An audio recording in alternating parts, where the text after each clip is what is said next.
Hoy hablamos de videojuegos, pero lo vamos a hacer con un enfoque diferente al que normalmente lo hacemos porque vamos a hablar de los videojuegos en el aula.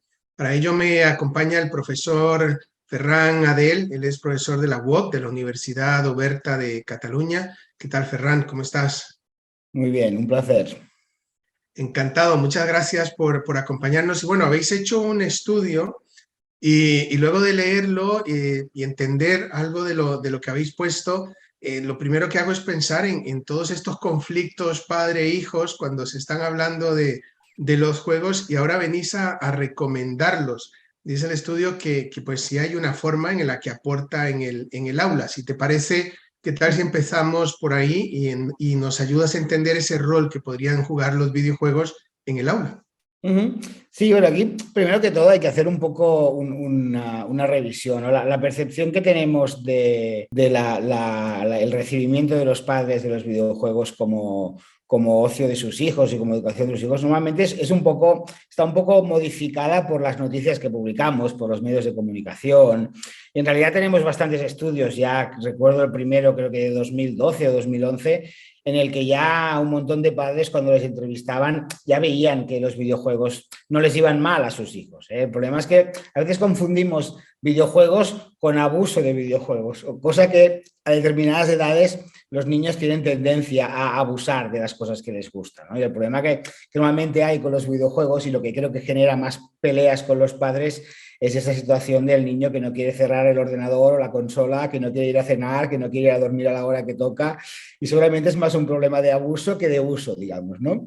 Pero sí que es cierto que poco a poco pues la cosa ha ido cambiando. También al final pasa un poco como en todas las cosas de nuestra sociedad. Cuando hay un desconocimiento del medio, cuando uno no sabe qué son estos los videojuegos, ¿no? Yo recuerdo perfectamente a mis padres cuando yo empecé con los ordenadores, ya no con los videojuegos, me miraban un poco raro, ¿no? Como en plan, ¿qué hace nuestro hijo de 11 años con un ordenador que programando un trivial, ¿no? 2 días después de que le hayamos regalado un ordenador, casi que parecía magia, ¿no?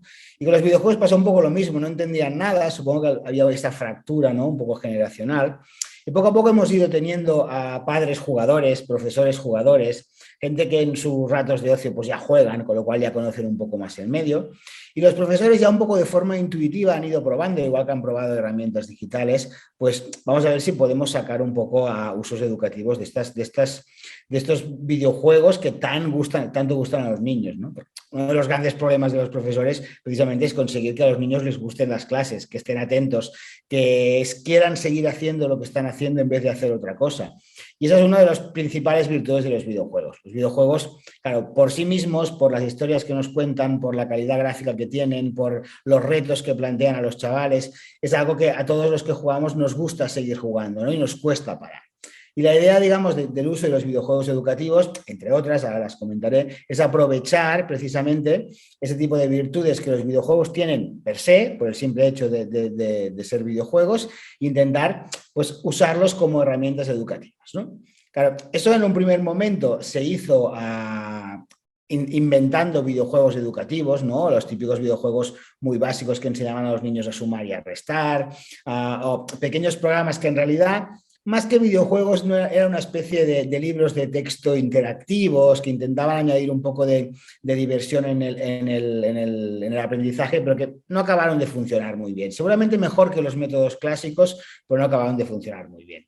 Y poco a poco, lo que hemos ido intentando, la gente que estamos en el mundillo del aprendizaje basado en videojuegos, es intentar aprovechar la potencia de los videojuegos comerciales, que es un poco de lo que iba mi investigación, cómo podemos aprovechar esa potencia de los videojuegos comerciales para usarlos como herramientas educativas, ¿no? Nos ahorramos tener que asumir desde las entidades educativas, que normalmente precisamente no vamos sobrados ni de tiempo ni de recursos, a la tarea de crear un videojuego que cuando alguien conoce un poco los presupuestos de millones de euros con los que se mueven algunos desarrolladores, y hay videojuegos en los que hay 1000 personas implicadas en su desarrollo, ¿no? Es un equipo brutal de gente experta en muchos campos y claro, intentar desde la educación hacer eso es imposible. Yo que he pasado por el reto de crear un videojuego educativo y sí, conseguimos un videojuego educativo, lo conseguimos, pero en comparación a lo que tenemos en el mercado, hombre, es bastante pobre, ¿no? Entonces, estos videojuegos comerciales hemos intentado buscar formas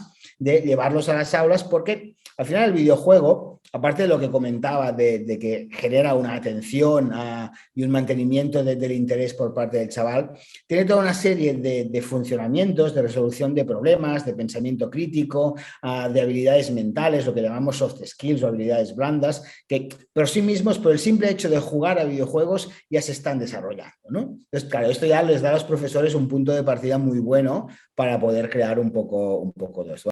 Habéis propuesto en la tesis un método para encontrar el videojuego idóneo en el aula. ¿Cómo funciona el método? ¿Qué es lo que habéis hecho?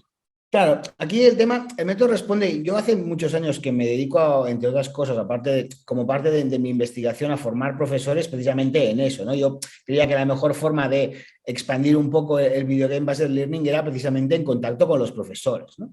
Y después de muchos años, ya 7 o 8 años haciendo diferentes talleres, escuelas de verano, formándolos en el tema, me daba cuenta de que en realidad no eran bastante buenos creando dinámicas educativas dentro del videojuego, más que de lo que yo hubiese pensado a priori. Ellos ya sabían un poco, cuando les ponías las herramientas en las manos, ya sabían un poco cómo usarlas, entre comillas, pero con un poco de aprendizaje eran capaces, pero en cambio les costaba muchísimo ser capaces de detectar qué videojuego de todos los que tenemos, que como sabes, pues van saliendo videojuegos casi diariamente, eran los que podían usar en las aulas y cuáles no. Entonces, muchas veces escogían un videojuego para hacer un proyecto y una vez ya tenían el proyecto en marcha, les fallaba porque el videojuego no se les adaptaba bien, porque ellos no le habían podido dedicar suficientes horas a jugarlo.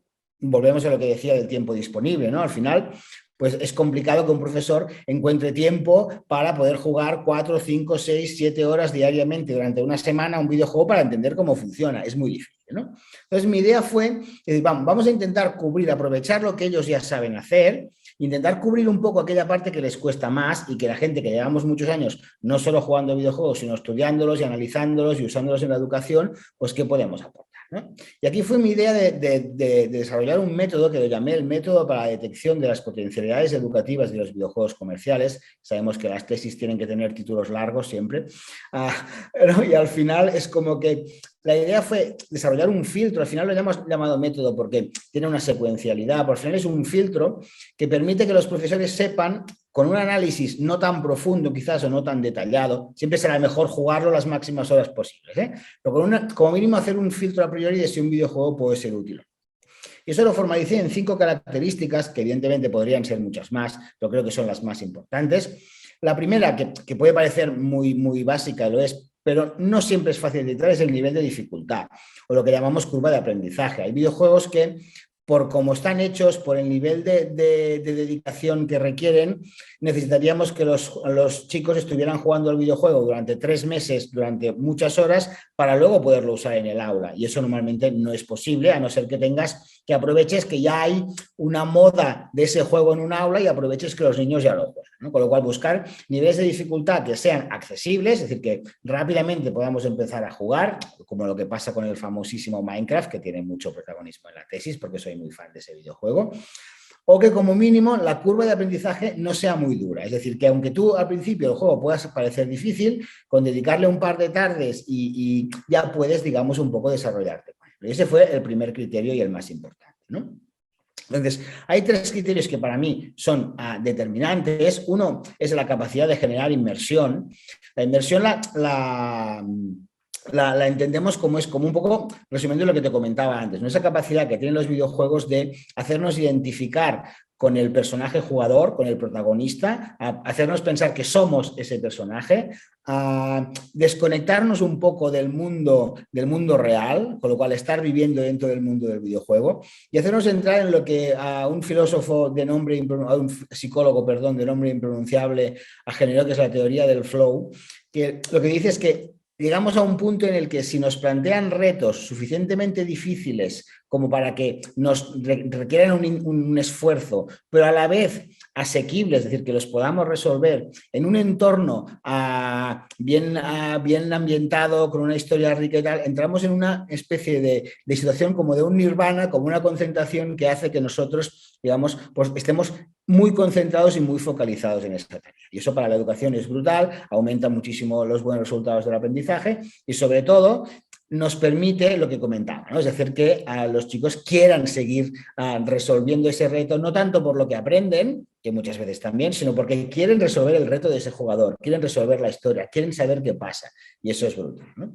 Luego hay dos características que a veces se confunden un poco, que son la libertad creativa y las mecánicas flexibles. Eso hay que entender un poco de cómo funciona un videojuego. Al final, las mecánicas flexibles vienen a hablarnos de cuánto podemos transformar o cambiar o modificar el juego respecto a lo que los creadores o desarrolladores habían pensado originariamente, ¿no? Es decir, Minecraft, por ejemplo, que siempre lo uso de ejemplo, es un videojuego en el que tú puedes jugar al videojuego tal cual es, tal cual te lo plantea la desarrolladora, pero luego tienes un montón de herramientas, complementos, manipuladores, un acceso al código del videojuego que te permite, con muy pocos conocimientos o con ayuda de otros elementos externos, modificar cosas, ¿no? Minecraft es un videojuego de crafteo y supervivencia. Tú vas consiguiendo objetos que luego transformas en otras cosas, ¿no? Tú puedes manipular muy fácilmente qué objetos obtienen los niños, ¿no? Con lo cual, rápidamente tú puedes coger y decir, vale, yo en vez de trabajar con las plantas que el juego me ofrece, creo unas plantas que se adaptan a mi entorno local que quiero que los niños estudien. Lo mismo con la química, lo mismo con la ambientología. Puedes trabajar un montón de cosas porque el juego te permite manipular, ¿no? Las mecánicas flexibles, luego también hay otros videojuegos que han ido incorporando herramientas dentro de los juegos, lo que llamamos creadores de escenarios, que nos permiten decir, bueno, el objetivo del juego Cities Skylines, un creador de ciudades, ¿no? ¿Cuál es el objetivo de Cities Skylines? Hacer crecer mucho la ciudad y ganar mucho dinero. Al final es el objetivo principal del juego. ¿Qué puedo hacer yo con el editor de escenarios? Es decir, que el objetivo del juego es que todos los ciudadanos de mi ciudad estén educados, que haya menos contaminación, que el transporte sea más verde. Puedo trabajar con una serie de conceptos que claramente podemos asociar a valores interesantes en la educación para hacer que el objetivo del juego, sin perder el interés de ganar, sin perder el reto que plantea el juego, pero que el objetivo sea otro, lo que rápidamente lo podemos usar en la educación. El otro punto de la libertad creativa es qué nos permite, es decir, qué podemos crear, qué podemos hacer en el juego. Hay juegos muy lineales, los típicos shooters o juegos de aventuras más limitados, que el jugador no tiene toma de decisiones. Cuando no hay una toma de decisiones, cuando tú no puedes reaccionar, pierdes mucho potencial educativo. Pero los videojuegos que tienen la libertad creativa, si cogemos Minecraft otra vez, pues Minecraft puedes crear absolutamente cualquier cosa. Y cuando digo cualquier cosa, es cualquier cosa. Hay un proyecto que está recreando el mundo entero en 1:1, es decir, en la misma escala en Minecraft, todo el mundo entero. Entonces lo que ha hecho es juntar una comunidad de cada uno se apunta y dice, pues yo voy a hacer la zona de mi pueblo, yo voy a hacer la zona de mi barrio. Y poco a poco van desarrollando un proyecto que la mayoría de los que están saben que posiblemente no lo verán ni ellos acabado, porque es un proyecto de comunidad muy chulo. Otra gente que ha creado ordenadores dentro de Minecraft, que ejecutan código dentro de Minecraft. Es un juego que realmente tiene una flexibilidad brutal, ¿no? Podemos crear muchas cosas gracias a esa libertad creativa y esas mecánicas flexibles. Cities Skylines lo mismo, yo puedo crear la ciudad que yo quiera. El juego me da una libertad creativa brutal, me ofrece mogollón de opciones para que yo pueda decidir qué tipo de ciudad puedo crear y así tenemos muchísimas más opciones. Y el último punto, también muy importante, quizás no determinante, pero sí importante, es lo que yo llamé el poder de la comunidad. ¿Vale? Los videojuegos que tienen una comunidad grande, que tienen una comunidad amplia, Minecraft como videojuego más jugado de la historia tiene millones de jugadores permanentemente y siempre cuando más jugadores hay, más información encontrarás al respecto del juego, más vídeos encontrarás en YouTube que te enseñan a jugar y a manipular el juego, más mods o herramientas que te permitan modificar a ese juego. Claro, el poder de la comunidad es impresionante porque tú tienes un montón de herramientas disponibles en la red, foros, wikis, tienes un montón de espacios, mapas que puedes descargar e instalar en tu juego y eso pues te da muchísimas opciones más pues de cara a usar el videojuego como herramienta educativa. Nos has hecho un resumen de la tesis, básicamente, en cuestión de 5 minutos. De hecho, la próxima vez que me pillen jugando voy a decir que estoy investigando. Exacto, exacto. Está muy bien. Bueno, para cerrar me gustaría saber, y dado que estás en la escuela de informática, videojuegos y telecomunicación, pues qué rol juegan estos profesionales y van a jugar en los próximos años, los que están estudiando informática y telecomunicación. Lo bueno de estudiar este tipo de carreras hoy en día, evidentemente que no te va a faltar el trabajo o en la mayoría de casos es muy difícil que te falte el trabajo, pero sobre todo que tienes en tus manos las herramientas creativas más potentes que tenemos hoy en día. Con lo cual, evidentemente va a haber mucha gente que forme parte de esos estudios que no va a mostrar ningún interés por las causas más sociales o más educativas, o como siempre ha pasado a lo largo de la historia, pero también hay muchos estudiantes, y lo vemos en los trabajos de final de grado, lo vemos en los trabajos del máster de videojuegos, lo vemos en un montón de espacios de la universidad, que aquel que tiene esa tendencia más propia, más natural, esa vocación pedagógica, esa vocación social, tiene en sus manos las herramientas para poder trabajar a ese tipo de cosas. Entonces, desde los estudios estamos intentando siempre, yo tengo una asignatura, por ejemplo, en el grado de multimedia que la llamamos conceptualización de interactivos. Lo que hago, los estudiantes a veces alucinan un poco dentro de la carrera que están, y lo primero que les hago es decir, escoge una problemática social que te preocupe, ¿no? Entonces se quedan un poco como en plan, oye, pero esto es una asignatura de tecnología y tal. Digo, sí, ya llegaremos a la tecnología, ¿no? Pero es algo escoger una problemática social que les preocupe, y me da igual que sea una problemática social de su pueblo, de su barrio, que europea, que global, ¿no? Entonces, cuando cogen esa problemática social, la analizamos, la trabajamos, buscamos información al respecto, y luego planteamos cómo la tecnología, cómo las herramientas digitales que han ido aprendiendo durante el grado, es una asignatura bastante de final de grado, pueden ayudar a solucionar esta problemática. Pues muchos de estos proyectos acaban siendo TFGs, acaban siendo trabajos de final de grado, porque cuando ellos ven que las herramientas digitales les pueden ayudar a solucionar estos problemas, ya les interesa, ¿no? Es importante que vean que en realidad la tecnología, más allá de facilitar que una empresa gane dinero, que está muy bien, que mueve el sistema, también puede hacer otras cosas, ¿no? Y también puede ayudarnos, y que es muy importante que la gente que trabaja en estos entornos tenga esa conciencia social, tenga esa preocupación por la educación. Yo creo que aquí realmente desde la UOC estamos haciendo un buen trabajo, intentando siempre mantener, que no es difícil, porque cuando uno quiere ser competitivo en el mercado laboral, claro, tampoco puede dejar de lado la profesionalización de tus estudiantes, ¿no? Y es buscar este equilibrio siempre, e intentar que la ética digital tenga un papel, que el análisis social tenga un papel, que el pensamiento crítico respecto a las tecnologías tenga un papel, que eso es clave en el mundo en el que vivimos. Y otro de mis campos de investigación, que es la inteligencia artificial generativa, pues ni te explico. Hoy en día sabemos que con lo que nos está viniendo encima, o generamos una sociedad con pensamiento crítico y capacidad de análisis y crítica de las tecnologías, o los problemas que tendremos serán importantes. Con lo cual, yo creo que el rol que tenemos aquí es muy importante, y creo que cada vez más facultades entienden que uno de los valores añadidos que puede aportar la universidad respecto a un curso más generalista de Udacity o de Coursera o de lo que sea, es precisamente esa parte más reflexiva, más crítica, más profunda, más de debate, que creo que es muy, muy importante. Bueno, absolutamente de acuerdo. De hecho, al escucharle, trae un problema y vamos a buscar esa solución, pues es la base de la ingeniería, ¿no? Vamos a buscar soluciones a los problemas que tenemos, y no vamos a pensar que tenemos que dejar de hacer cosas, sino crear un mejor planeta. Así que, bueno, me parece una misión fantástica, y la parte que hemos estado conversando, además de aprendiendo y entretenidos, yo creo que está muy bien también. Así que bueno, enhorabuena, muchísimas gracias, gracias por compartir en realidad casi toda la tesis, ¿sí? Alguna cosa le dejaremos a nuestra audiencia para que lo pueda ver, y bueno, pues muchísimas gracias, profesor, por atenderme hoy. Un placer, muchas gracias a vosotros.